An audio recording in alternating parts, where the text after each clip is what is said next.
mean, it's just avoidance, like avoidance of taking responsibility of your own healing. But also, I think That's people, good. I Yes. think also people feel like when something happens to you by someone else, somehow you have to get to forgiveness. And I don't feel like that's necessary. I feel like you just have to get to acceptance because one, you'll never be able to change that other person. Of course. Yeah. And right. two, somehow you think that they're going to apologize to you. You have that expectation, like you need to come in, like, give me closure, but you can't force them to do that either. But if you just accept them for who they are, you accept exactly what happened to you. There is no, justification in that. It's just this person is who they were. This is what happened to me. I accept both things. And I also accept that I am an adult now and I get to choose how I want to feel. I get to choose how I'm moving forward. I get to choose, how I let these emotions and these past experience control my life. So I say that I know it's a lot harder than it sounds, but when we get to that point of acceptance, I feel like you find so much more freedom in that. You have power. Yeah. You're not the victim Yes, anymore. Exactly. So, but what advice would you give to someone who's just starting to explore? I have a lot of people that say, like, I don't know where to start. Do I read the Bible? Do I read the Quran? Do I read the Course in Miracles? Well, where do I start? How do you tell people when they want to start exploring their spirituality? I tell them just to start anywhere, to be honest with you. I feel like spirituality is it's not a religion. It's an essence of your soul. So what speaks to you? Does the Bible speak to you? Maybe just parts of the Bible speak to you. And then, maybe you could move on to exploring other spirituality books to see what information in there resonates with your truth. As you continue to explore and learn and gain knowledge, you'll start to get a little bit more clear about what you believe to be true, because you and I have different beliefs about what is true for us and what's not.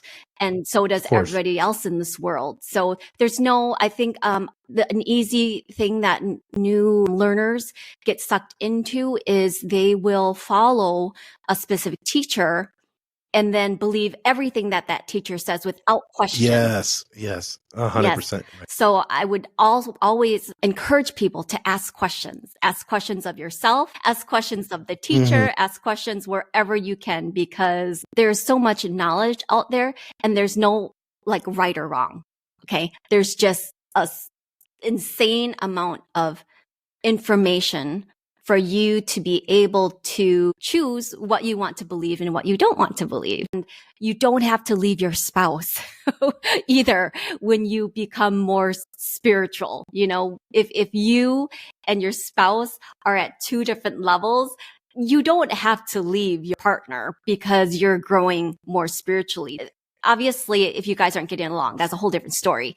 But, correct. Like I've had clients ask me, should I leave my husband because he's not spiritual at all? I'm like, well, why would you leave him just because he's not? Is he abusing you? I mean, do you not love him anymore? That's like a different thing, right? But right, yes, yeah. You don't have to believe in the same things to have harmony in a relationship. That's not what I believe. And my husband, he does not believe in any of this. He's a hardcore Catholic. He's like, I don't know what you're doing, but I don't understand it. I don't know what it is, but you can just keep doing what you're doing, but don't explain to me because I don't really have an interest.